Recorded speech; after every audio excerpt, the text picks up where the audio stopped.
කොහොමද මම භාෂයේ මම කතා කරන්නේ ඕස්ට්‍රේලියාවේ ඉඳලා ඔයගලන්ට අලුත්ම වීඩියෝ එකක් අරගෙන තමයි ඇවිල්ලා තියෙන්නේ. ඕස්ට්‍රේලියාවට අලුතෙන් එන්න කැමති ඔයාලට දැනගන්න අලුත් අප්ඩේට්ස් ටිකක් අරගෙන තමයි මම ඇවිල්ලා තියෙන්නේ. ලංකාවේ ඔයගොල්ලෝ දැනට චයිල්ඩ් කෙයාර් සෙක්ටර් එකේ වැඩ කරනවා නම් ඔයගලන්ට හොඳ ඔපචුනිටි එකක් තියෙනවා. මොකද මේ දවස්වල අලුතෙන් ගවර්න්මන්ට් එකේ රූල් එකක් ආවා චයිල්ඩ් කෙයාර් සෙක්ටර් එකේ ඉන්න අයට PR පාත් එකක් තියෙනවා. ඒගොල්ලන්ට ජොබ් ඔපචුනිටිස් වැඩි. ඕගලන්ට පුළුවන් එතකොට නිව් සවුත් වේල්ස් වලට මාරු වුණොත් ඇවිල්ලා ඒ පැත්තට මාරු වුණොත් ඒ පැතිවල ගොඩාක් ඔපචුනිටිස් තියෙනවා. ඕගලන්ට අලුතෙන් ජොබ් එකක් හොයාගෙන PR පාත් එකකට යන්න. එහෙම නැත්නම් ඔයගලන්ට වර්ක් වීසා වලට ස්පොන්සර් කෙනෙක් හොයාගන්න. ඒ හැම දෙයක්ම කරන්න ගොඩාක් ඔපචුනිටිස් ඇවිල්ලා තියෙනවා ඕස්ට්‍රේලියාවල. මොකද චයිල්ඩ් කෙයාර් සෙක්ටර් එක කියන්නේ දැනට තියෙන ඩිමාන්ඩ්ම කැටගරි එකක්. එතකොට ඔයගලන්ට ලංකාවේ හොඳ එක්ස්පීරියන්ස් තියෙනවා නම් හිතන්න සාමාන්‍යයෙන් අවුරුදු 2ක වර්කින් එක්ස්පීරියන්ස් එකක් තියෙනවා නම් ඔයගලන්ට පුළුවන් ඕස්ට්‍රේලියාවට චයිල්ඩ් කෙයාර් වලට ඇප්ලයි කරලා බැචලර් එකකට ඇප්ලයි කරලා මෙහෙට එන්න ඇවිල්ලා ඔයගලන්ගේ PR පාත් එක හදාගන්න. එහෙම නැත්නම් ඔයගලන් අවුරුදු 35ට වැඩි අය නම් ඔයගලන්ට ඇසස්මන්ට් වලට යන්න බැරි නම් ලකුණු ගන්න පොයින්ට් ප්‍රමාණය අඩු වෙයි කියලා හිතනවා නම් ඔයගලන්ට අවුරුදු 55 වෙනකම් පුළුවන් ස්ටේට්ස් තියෙනවා. ඒවට අයදුම් කරන්න පුළුවන්. එතකොට මම අර කලින් කිව්වා වගේ නිව් සවුත් වේල්ස් වල ගොඩාක් ඔපචුනිටිස් වැඩි. එතකොට ඇඩිලේඩ් පැත්තට පුළුවන්.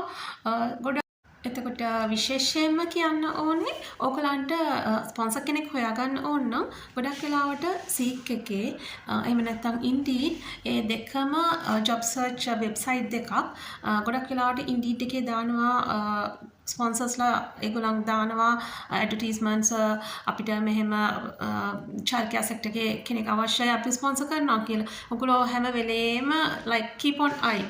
ඔයගොල්ලන් බලාගෙන ඉන්න ඕනේ මොන වගේ opportunities ද තියෙන්නේ කියලා. ඒ වගේම ඒවට අයදුම් කරන්න ඕනේ. ඒත් එක්කම නදන් ටෙරිටරි පැත්තටත් ඔයගොල්ලන්ට move වෙන්න පුළුවන්. මොකද චයිල්ඩ් කෙයාර් සෙක්ටර් එක කියන්නේ දැන් මේ දවස්වල highly demand trade එකක්. ඔයගොල්ලන් ඒ පැත්තට නදන් ටෙරිටරි පැත්තට යනවා නම් අවුරුදු 3ක් ඔයගොල්ලෝ වර්ක් කරොත් ඔයගොල්ලන්ට PR පාත් එකකට යන්න පුළුවන්. ඒජ් එක වැඩි අයට පුළුවන් වර්ක් වීසා එකක් හදාගෙන ඔයගොල්ලන්ගේ ෆැමිලි එකත් ගෙනල්ලා ලස්සන්ට මෙහි ජීවත් වෙන්න කොහොමත් ඒ පැතිවල හොයාගන්න ලේසි රූරල් නිසා ඔයගොල්ලන්ට ස්පොන්සර් කෙනෙක් හොයාගන්න ලේසි. ඒකට ඉතින් පොඩක් මහන්සි වෙන්නත් ඕනේ. පොඩක් ඇවිදලා බලන්න ඕනේ චයිල්ඩ් කෙයාර් වලට ගිහිල්ලා. ඒත් එක්කම ඔයගොල්ලන්ගේ එක්ස්පීරියන්ස් එක හදාගන්න ඕනේ ලංකාවේ ඇතුළතදී. මෙහෙට ආවම මෙහෙ සර්ටිෆිකේට් 3 එකෙන් පටන් ගෙන ඔයගොල්ලන්ට ඩිප්ලෝමා එක කරලා ඒත් එක්කම පස්සේ බැචලර් එකකට යන්නත් පුළුවන්. ඒත් සර්ටිෆිකේට් 3 එක කරලා ඔයගොල්ලන් ජොබ් එකක් කරන අතරේම චයිල්ඩ් කෙයාර් සෙක්ටර් එකේ ඔයගොල්ලෝ ඩිප්ලෝමා එක කම්ප්ලීට් කරොත් ඔයගොල්ලන්ට ලේසියෙන්ම ස්පොන්සර් කෙනෙක් හොයාගන්න පුළුවන්. ඒකට ඔයගොල්ලෝ රූරල් පැත්තකට යන්නම ඕනේ.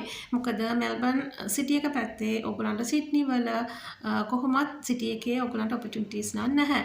ඒත් එක්ක මම කියන්න ඕනේ කාටවත් සල්ලි දීලා ස්පොන්සර්ෂිප් දෙනවා කිව්ව ස්පොන්සර් කෙනෙක් හොයලා දෙනවා කියලා කිව්වට කාටවත් අහු වෙන්න එපා සල්ලි දෙන්න එපා.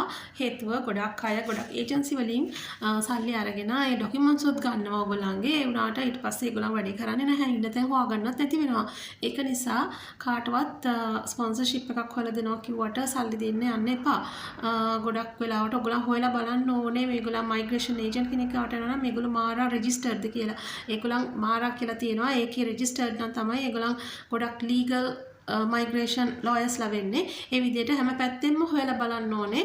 ඔයාලා දැනට ඕස්ට්‍රේලියාවේ ඉන්න අය නම් ඔයගොල්ලෝ අනිවාර්යයෙන්ම child care rural child care centres වලට ගිහිල්ලා පොඩක් කතා කරලා ඒත් එක්කම අවුරුදු 2ක් ඔයගොල්ලන් වැඩ කරලා තියෙනවා නම් ඔයගොල්ලන්ට ලේසියෙන්ම මේ ඔපචුනිටි එක ගන්න පුළුවන්. උත්සාහ කරන්න. ඉතින් මම ඔයගොල්ලන්ට සුබ පතනවා. මම ආයෙත් ඔයගොල්ලන්ට අලුත් අප්ඩේට් එකක් අරගෙන එන්නම්. එතකන් නවතින්න. බයි.